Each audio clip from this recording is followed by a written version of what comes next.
maximum. Your power, your flame, from tired to thriving, from silence to song. With YDC you belong. Let's start living. Hello. Let's start living, rise again. Hey, mamas, let's start living. I would not get tired of saying that. Thank you once again for joining me on the Friday live. I'm grateful for the audience that I have. I'm grateful for an opportunity to talk to us this afternoon. Apologies, it looks like evening where I am. It's so dark and it's raining. Hello, Ayo.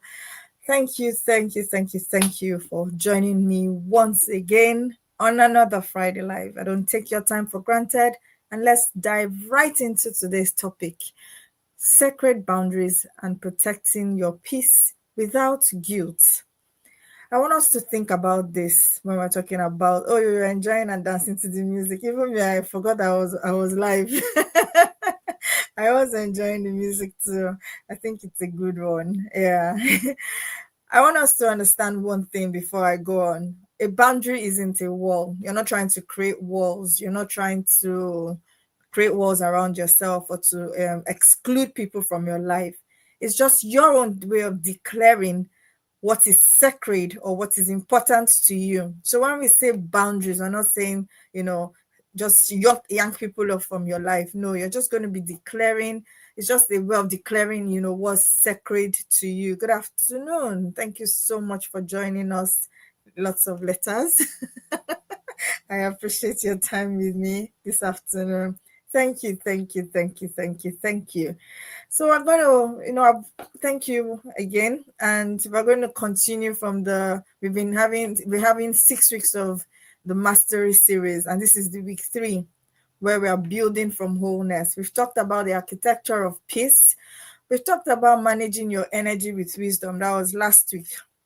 But today we're going to be talking about the thing that protects both your architecture of peace that you have created and your energy, that thing that you're going to use to create, that thing that you're going to use to protect both your peace and your energy is what we are going to be doing today, and it is called boundaries. Boundaries are how we honor what God has entrusted to us. It's how we honor our energy, our time, our peace, and our presence. That's how we honor, what God has given to us. If you don't have boundaries, anything can come and, anything can be a distraction. Anybody can take your time without caring that it's your time. Anybody can slide into your DM and, dump on you. Anybody can do anything. So without protecting your boundary, right, you're not going to be able to do what God has entrusted for you to do. So this week is about becoming fluent in your own yes and in your own no, because peace cannot thrive in a woman who feels perpetually obligated. Sometimes people do things for us out of the goodness of their hearts, and then we think, we feel so obligated that we must pay them back. It may be a good thing, but hear me out, that we must pay them back, that we must, be enslaved. So some friendships feels like I'm enslaved to this person because this person has been helping me. This person has the upper hand in our friendship. So I have no right to say no. After all, yesterday she helped me, or after all, last week she helped me. So we're talking about, you don't need to feel perpetually obliged. Some people do things for you, not necessarily because they want you to give them back or to do it back to them. But I think there was a mindset that a lot of us were brought up with. I used to hear those days when I was younger. If you don't go for people's wedding, who will come for your wedding? If you don't go for people's burial, who will come for your burial? And I used to think, okay, if it's wedding, that's fine. I even don't want a big wedding, so that's okay. Burial, that's the one that perplexed me the most. What am I doing with being worried about people not being able to attend my burial? I'm dead. I'm not alive to see who came and who didn't come.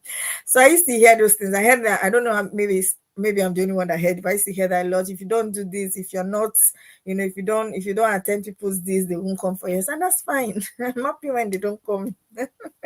I have an army as a family, so that's okay. So that perpetually feeling obligated is something we need to be able to guard about. Against. especially when you have that one friend that is always there for you, but she comes to you at a particular time where it's not convenient for you. It's not like you're not going to help, but it's not convenient. The whole I can't say no to this person, I can't turn this person down, I can't turn this request down. So you stretch yourself and you stretch yourself thin. I want us to see how guilt hides in love. The woman who becomes everyone's first call, crisis, advice, emotional support, that woman, feels stretched. A woman who believes that love means unlimited access. So because I love you, then I can come to you at any time. You are obliged to talk to me at any time. You're obliged to, sometimes some people send you SMS. Maybe for instance, someone is sending you an SMS or sending you a WhatsApp message, and at the time you're dealing with a lot on your plate. So you told yourself, instead of opening it, let me look at it later. And the person slides into your DM after a couple of minutes and starts to put 16 question marks. Are you not seeing my message? You're not entitled to my time, babe. I'm dealing with a lot here. I'm trying to help, a child who is sick. I'm trying to, attend. I have blocks of time where I need to focus. So I'm focusing. So you don't just come and, you're demanding my time. So that woman, that's sometimes not being able to set a boundary, makes women think that love means unlimited access. You have unlimited access to me because you're my friend. You have unlimited access to me because you're my family. You have unlimited access to me because why? Because, and all that. Being available anytime someone needs her.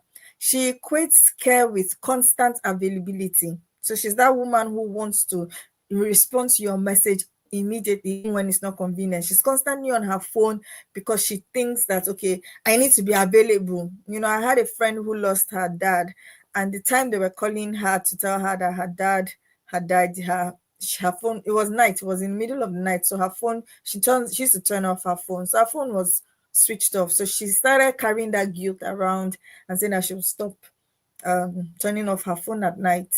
But turning off her phone at night was a decision she made because she was trying to create boundaries. She noticed that she used to be, drawn into scrolling at night and everything. So, okay, I'm going to turn off my phone and I'm going to, leave it aside. So in my head, I'm saying, okay, even if they called you that your dad had died at that moment, can you raise him? No. If it's the boundary you need to keep, it's the boundary you need to keep. That constant need of I need to be constantly available. I need to be accessible at all times. And then slowly she stops noticing how much it cost her. I was talking to a friend yesterday and we're saying how constant notifications, you're receiving 1 million messages in a day. Your brain doesn't even know how to process it. Constantly fragmented. So you don't understand why you go into the kitchen to take the rice, but you went in there and you're like, why did I enter into this kitchen? The slowness of the brain, it's like a computer. Your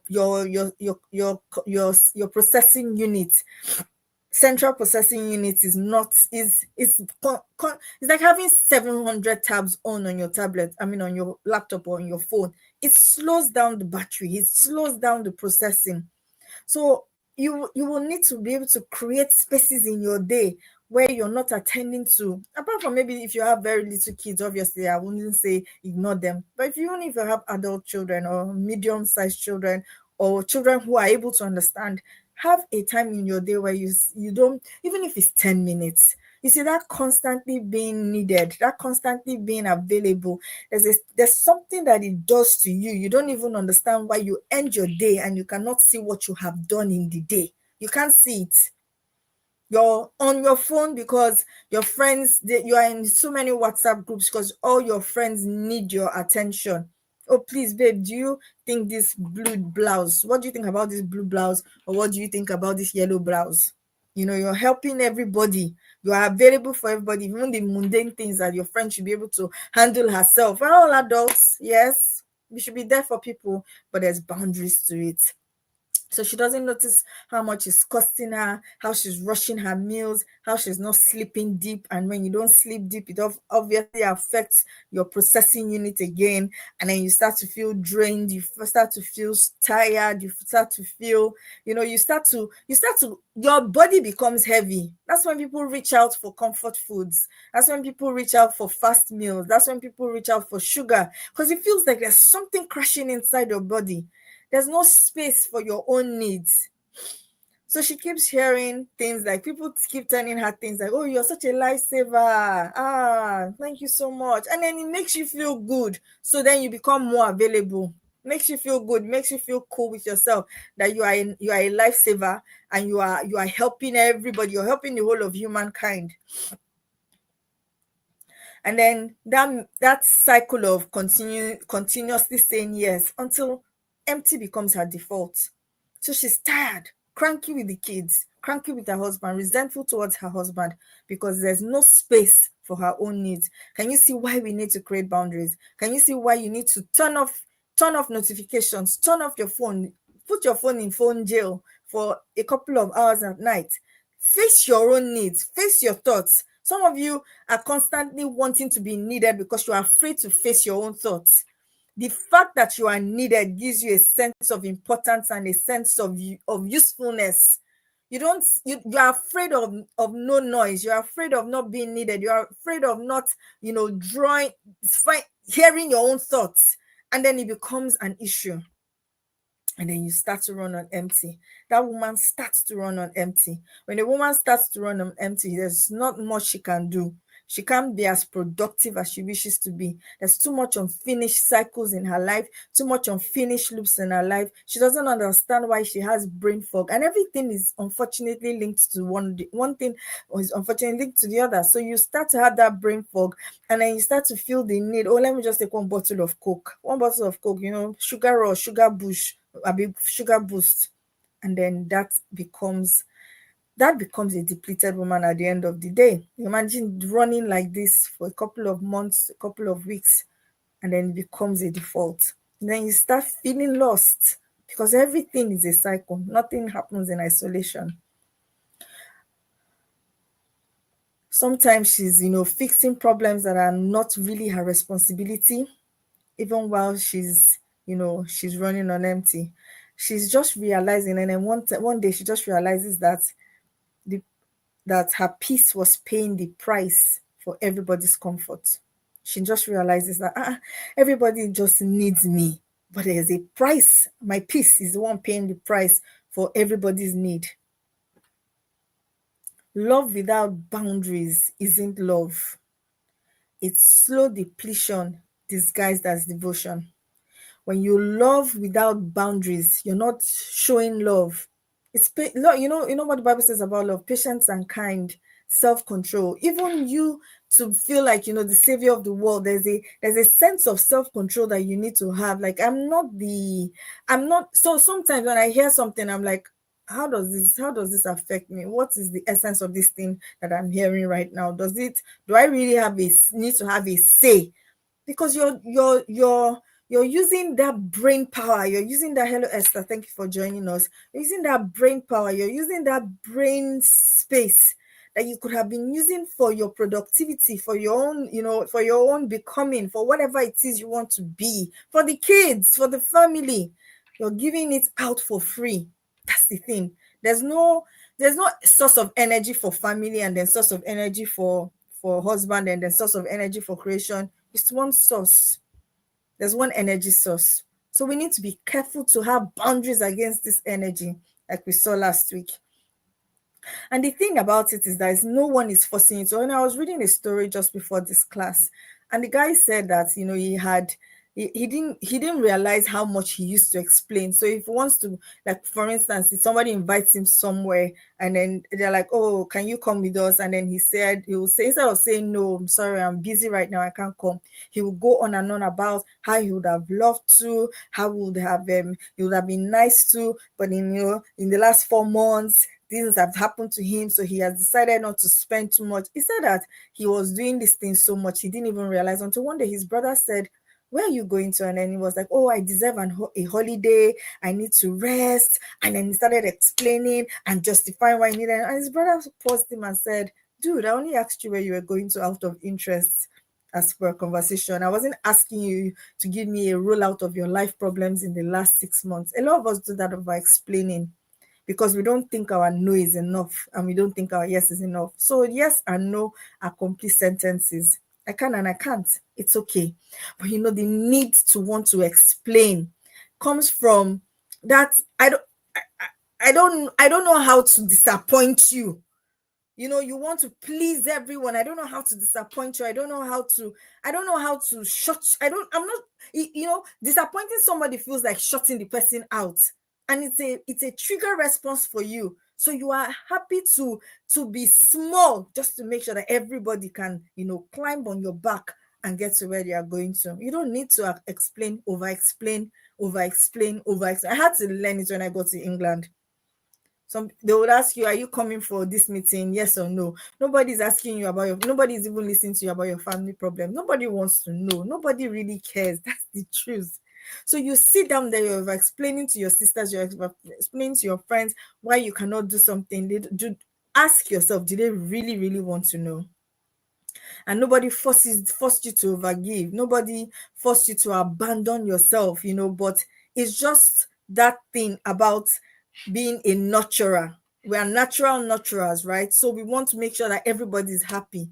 That is why, as women, we will be needing to set those boundaries, because we are the ones who need it the most. We're the ones who need it the most. We're the ones who want to be liked, who want to belong to communities,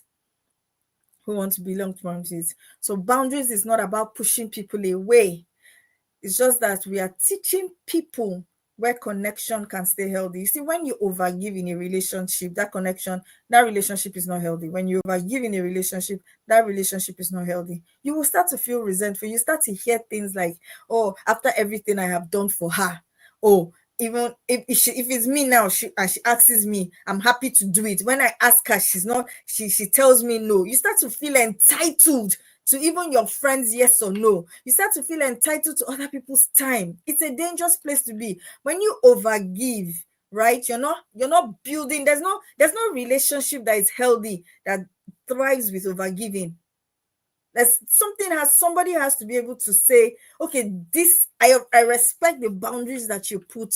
I have a friend who we help each other a lot, right? But she has one day I was like, I'll say yes. She was like, but I can't just take it for granted that you will say yes, right? Because I need to understand that at the time that I'm asking you to do what I'm asking you to do, it's okay for you. And I actually appreciate that, because somewhere in your mind you just think that the person constantly says yes. So when they tell you no, that sense of disappointment comes in. And then it starts to also encroach. It starts to say things like, and I don't even have any real friends. It's not because you don't have any real friends. It's because you've never really been able to create boundaries and to expect boundaries. So creating boundaries is one thing. Expecting boundaries is another thing. Expect your friends to put boundaries to you. If you come to them at a time when they're bonding, if you come to them with your problem at a time when they're bonding with their family, I think it's unfair and very selfish of you to expect them to put their phone down just to attend to you. So give boundaries, expect boundaries. That's one thing I would say.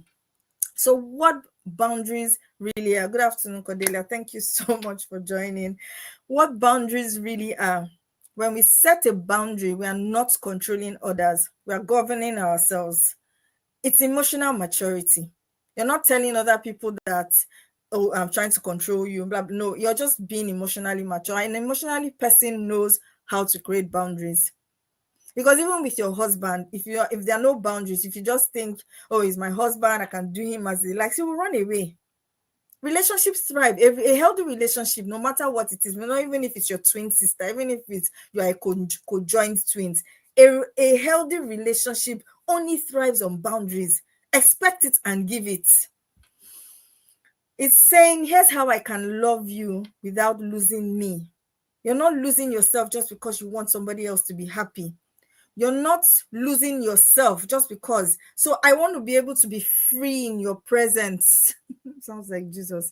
I mean, praying to Jesus. I want to be able to be free with you as a friend. I want to be able to be free with you as a sibling. I want to be able to be free with you. I want to be myself. Here's how I can love you without being pretentious. Some people, you are around them and then you're constantly pretending to be what you are not, because you have to walk on eggshells, or you have to, do certain things because they don't like it, or they don't. No. A healthy relationship thrives when I create my boundary, when you create your boundary, when I help you understand what my boundaries are, when you help me to love you without me losing the essence of who I am. That's a healthy relationship. So ask yourself, where in your life have you been overgiving out of fear of being misunderstood? That fear that, oh, they won't understand me. They will think I'm a wicked person. They will think that I don't answer. They'll think I'm too proud. I'm not even answering my messages again. My darling, you're just learning boundaries. There are days that I might not respond to messages for, because that full day, honestly, my day, I can't find. The only time I can find is the time I have to. So between work, between work purpose, and between what I'm doing, and between this and that, the only small time I have is to do my connection tools with my children, or to bond with them. So if I cannot answer you in that, it's not because there's a pride. It's just, honestly speaking. But what I try to do is not open messages, so that I will not forget to come back. And even when I open it, there's a particular time in my day, on a particular day of the week, where I have 30 minutes to go through to make sure that I haven't missed out anything. But it's a sense of entitlement that tells you, okay, as soon as you drop a message, please let the person respond. No, person might be dealing with a lot. Person might be dealing with a sick child. Person might be dealing with whatever the person is dealing with. So let people understand how to love you without you losing you, and also expect the same thing from your friends. Don't be afraid of being misunderstood. It's okay to be misunderstood. Jesus was also misunderstood, but he kept on going. He kept on, he didn't say, oh, I've been misunderstood, I'm not dying for these people again, they're silly. No, it's okay to be misunderstood. People who love you will stick with you to try and misunderstand you. They will start to try and understand you. See, relationships thrive when it's a give and take, right? It thrives when it's a give and take. If you really, really love me, if you really want that friendship, if you really, really, want us to have that connection, you will understand that our perception is different, our realities are different, and then you will be willing to learn who I am, and also I'm also willing to learn who you are. And that's how to build healthy relationships. Even though this, whole thing was not about relationships, but that's just coming to me so strongly. Might be somebody here who is listening, who is thinking, oh, I have to continue constantly be nice, or constantly be trodden on, or constantly be, just because I don't want to be misunderstood. Don't be in that situation. Every time you say yes when you mean no, your body registers it as danger. Your nervous system becomes dysregulated because you've betrayed the truth that you carry for yourself, right? So boundaries are not selfish. That uneasy feeling where you're doing an errand for someone, or where you're attending to something for someone, and you're so uneasy. You're very uneasy. You're like, what am I doing this again? What am I doing here? And then you are grumbling inside, but you're still doing it. It's just that dysregulation that happens when you meant to say no, and your mouth said yes. There's no alignment. There's the way you feel inside should align. So I'm not saying be dismissive, but you can set boundaries in very polite ways. You can set boundaries in very gentle ways.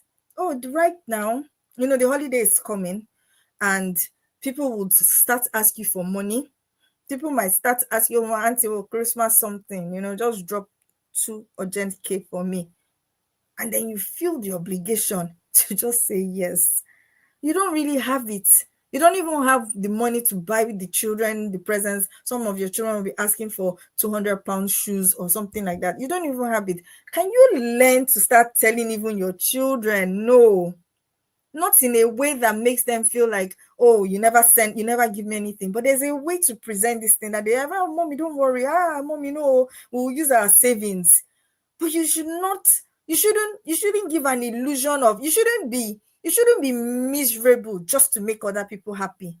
That's not a very good place to be. You're teaching your body that, we're not safe. I'm dysregulated. There's danger. And every time you don't create boundaries, you're also teaching everybody around you how to treat you. You're teaching people around you what to expect of you. You're teaching your children that they can walk over you. That's it. I've seen teenagers who don't talk, whose moms are afraid to talk to them, or I've seen memes of moms who are afraid to talk to their teenagers, and I'm like, how did we get here? But you have been such a mommy pleaser. Don't want the children to be upset. You don't want children to be sad. My child was going to school this morning. Today is wear yellow to school day. I asked her last week. I said to her, I said, do you want to wear a yellow thing? Let's start looking for it. And then she said, no, I want to wear school uniform, because the school gave them option. If you want to wear school uniform, wear school uniform. And then this morning she's waking up and looking for yellow. I said, where do you want to find the yellow? I'm not helping you. And I'm not going to any store to go and look for yellow. You wear your complete. If so, she went, she saw something that was yellow, it was too small. I said, next time you want something, it's not on the morning of the day you are giving it to me. I'm not here to try and jump around your schedule and try to make you feel good. If you're the only one not wearing yellow in school, the school had already said it's not even compulsory, so that's fine. You need to be able to be comfortable at being different. But I'm going to be jumping and feeling bad. She started asking me, okay, where's this thing that was yellow? I said, I bought this thing for you last year. I used to say to you, keep it properly. If you don't keep it properly, when it's lost, mom is not going to look for it. But I'm not here to try and, there could be another mom who would rush down to the store to go and buy it, because the stores are not far from us. And I'm like, no, you would, I'm not doing that. So even that, teaching children, teaching them boundaries, teaching them to honor their word. She had told me no last week. It's not to last minute she's going to tell me yes. Creating boundaries is so necessary for healthy relationships. It's not being selfish. It's how your body returns to feeling safe, to being safe. Let's go. I want you to think about these prompts. Where do I lack peace? In what areas of my life do I feel resentful or constantly drained? Think about it. Where do I struggle to say no, even when I want to? So it's a struggle for me to say no. I really want to say no. Oh, I had to practice saying no. No was very hard for me. Very, very hard for me. Very hard. It was a hard thing to say, but I had to practice. In fact, there was even one day that I knew the no.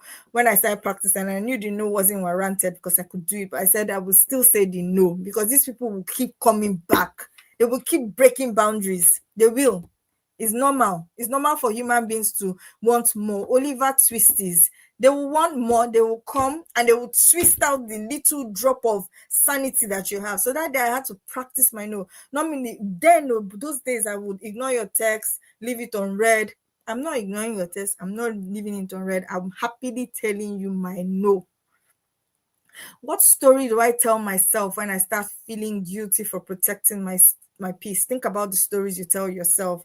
What relationships require recalibration and not rejection? Can you call somebody today that the relationship is a little bit skewed and makes you uncomfortable? Can you call them today and tell them that let's review this relationship? Is it possible? Are you that sort of person, or you're still afraid of being misunderstood? You're still afraid of someone saying bad things about you. Oh, she's now proud. No, I want you to think about this thing. Resentment is often the symptom of a boundary that was needed but was never built. Resentment is often the symptom of a boundary that was needed but was never built. I want us to look now at the last part, the 4 dimensions of sacred boundaries.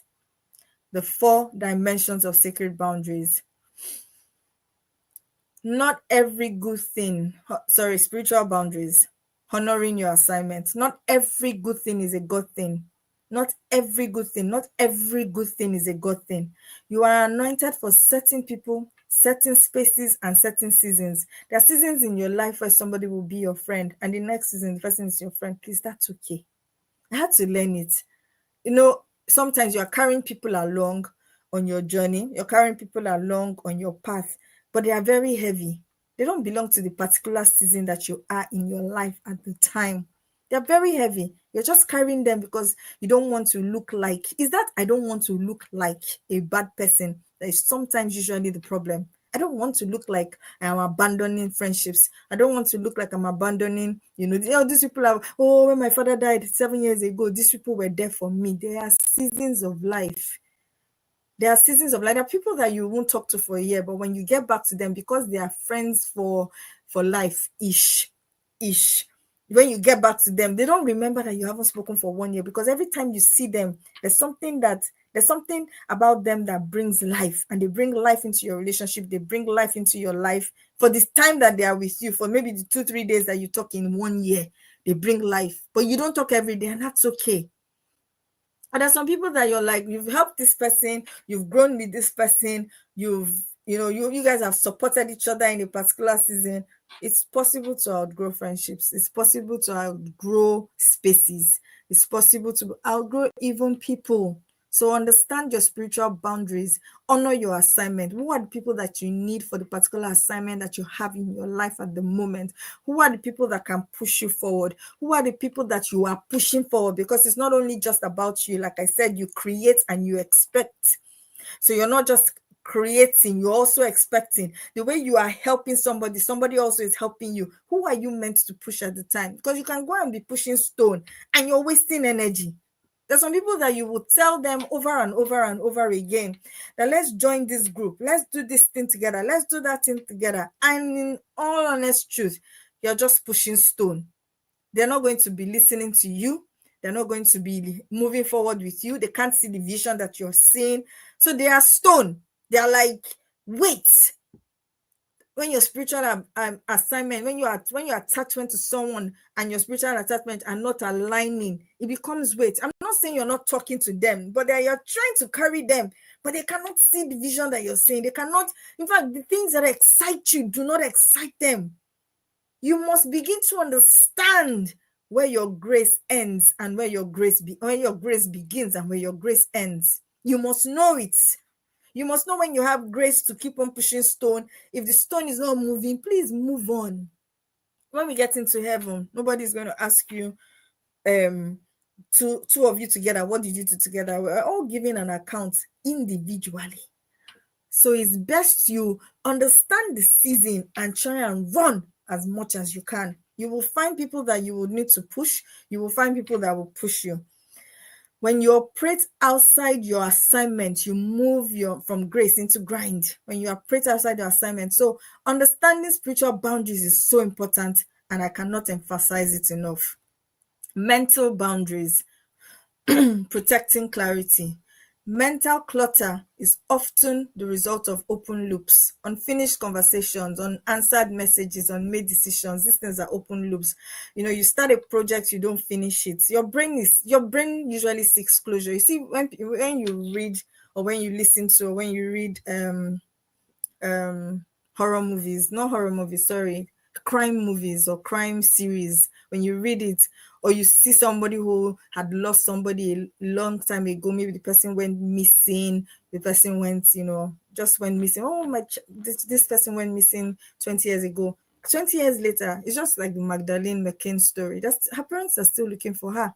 They don't know what happened. That thing happened almost, is it 20 or something years now? It happened a long time ago, but the police are still looking for her. The brain is always seeking closure. Always seeking closure. Always seeking closure. I was talking to one of my clients and I said to her, even if you haven't finished something in a day, you need to be able to finish your day. Tell yourself, have a I have finished today, because your brain in seeking closure is buffering, is leaking energy, looking for closure. So mental clutter. Every unclosed loop takes mental rent. Mental rent. Your mind, you don't understand why you're overthinking, hyperventilating. Your path every time there's something, there's just that heat around you. You're always on the move. You're always, you don't understand why you're generating so much heat in your brain, in your body. Mental rent, constantly feeling anxious about things. When you don't, that's why it's necessary to finish what you start. When you start something and you don't finish it, your brain is seeking that closure and it won't rest until this. So even if you're not going to finish it, have this thing that you say to yourself, I have finished what I can finish for now. Tomorrow will continue. There's nothing that will make work finish in this world. There will always be something to be done tomorrow. But have a symbol that closes your day. It could be turning off the lights. It could be lighting up, it could be anything, it could be journaling. Have a symbol that literally closes out your day, because unfinished loops are like mental clutter that make you feel anxious, that deprive you of sleep, that deprive you of sleep, that's just bring a certain level of uncertainty and restlessness into your life. Protect your mind. Decide what deserves continued attention. So if something that you are giving attention to is not necessary anymore, please find a way to just shelve it into a finished shelf on the shelf, finished locker on the shelf, because undeserved continued attention to what does not deserve attention will rob you of your peace, will rob you of your energy, will rob you of the things that will help you to be what you need to be. Emotional boundaries. Manage access. Emotional access is the most expensive currency you own. Emotional access. When we're teaching our kids, or when I'm teaching my kids, and I say to them, I didn't make you angry. I learned it from Coach Wendy. I didn't make you angry. You got angry. So this, you made me. No, I have stopped giving people the power to make me. If I'm resentful, it's because I choose resentment. You can't make me. Emotional access. Manage the access that emotional access that people have to you. So something has happened, a friend has done something, or a friend has mishandled, or whatever it is. Your emotional maturity will helps you to understand that the person doesn't need to do the actions of the person doesn't need to steal your peace. The actions of the person doesn't need to steal your peace, doesn't need to steal your joy.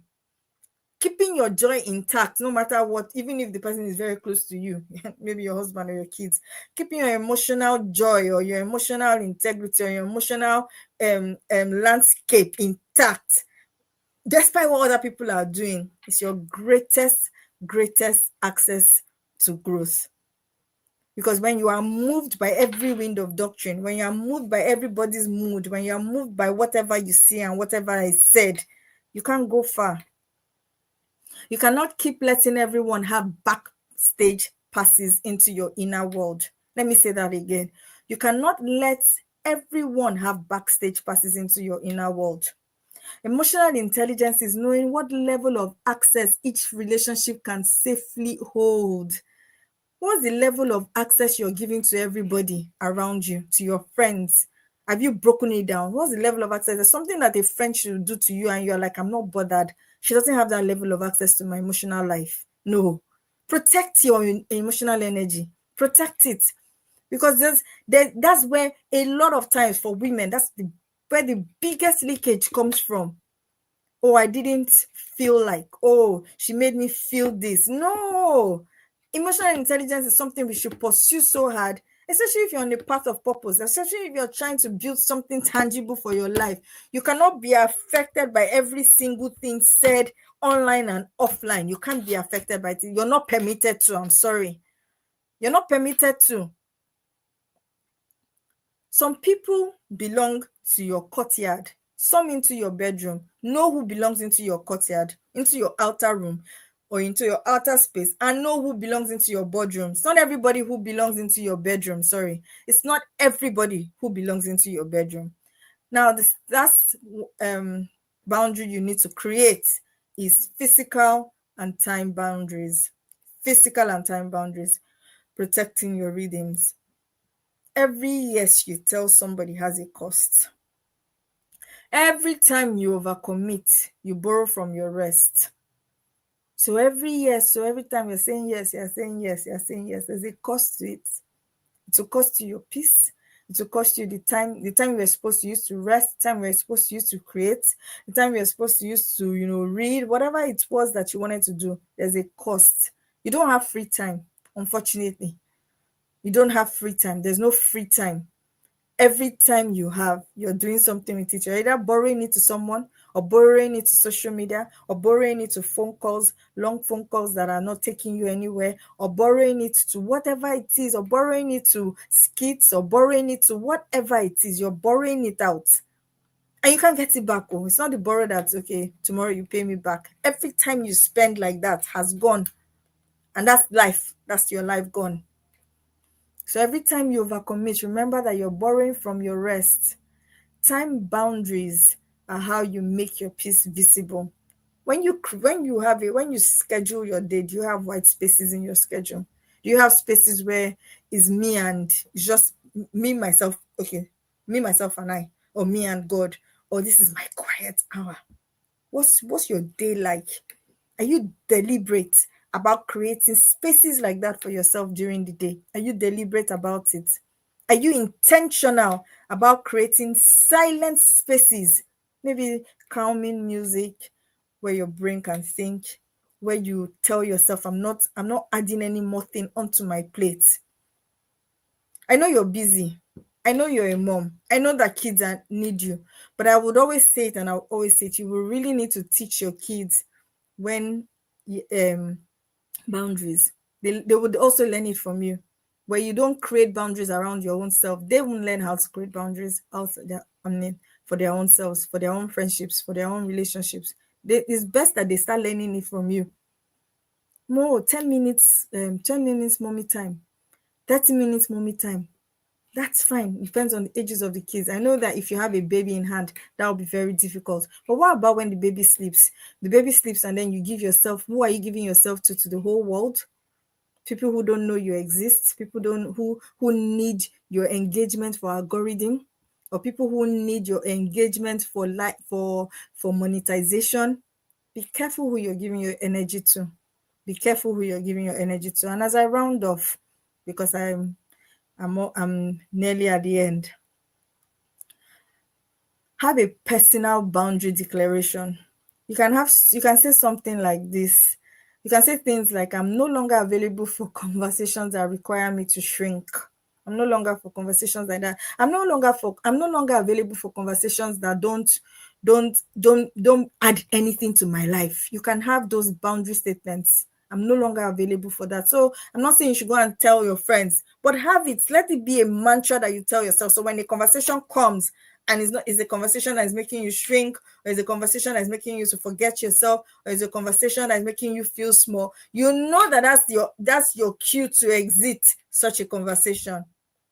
I love deeply, but I will not abandon myself to be loved back.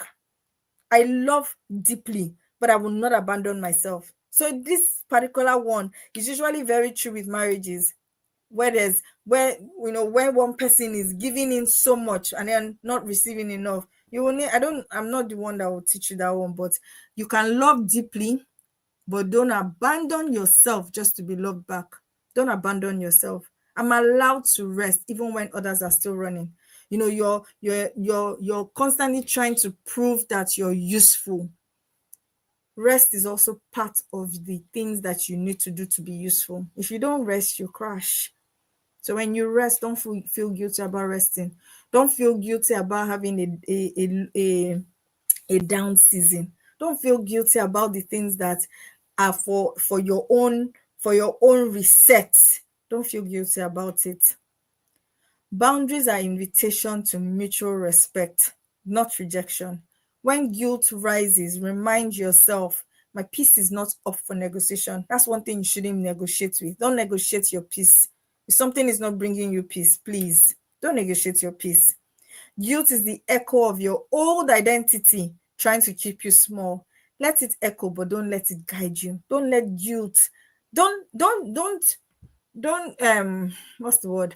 Don't pressure yourself into doing something for someone out of guilt. Any conversation or any relationship or any favor you're doing for someone because you're feeling guilty, you're already doing it from a wrong place. So because I'm feeling guilty, you're doing it from a wrong place because you feel bad about it. That's the wrong place. So you already know that you're not.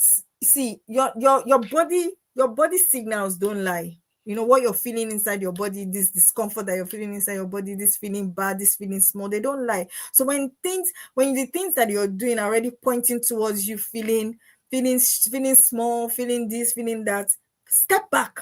That's your cue to step back and say, I need to revisit the reason I'm saying this. Yes, I need to revisit the reason I'm saying doing these things that I'm doing.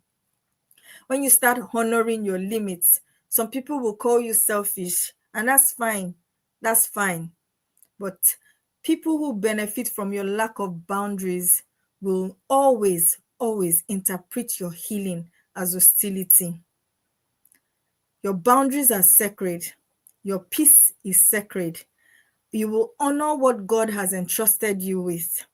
You will no longer apologize for protecting your well-being. You will release guilt, shame, and fear. You're not going to be operating from guilt, fear, shame, and fear ever again. And you will learn to love from wholeness, not depletion. Let your yes be yes, and let your no be no. And till we see next week, hey mamas, remember, keep living. Hey mama, you're more than enough. Hey mama, stand tall, you've given so much. You gave your all, now it's time to shine. You've been in the shadows, now step in the light. Rediscover your voice, take back your name. You're not just a mom, your power, your flame. From tired to thriving, from silence to song, with a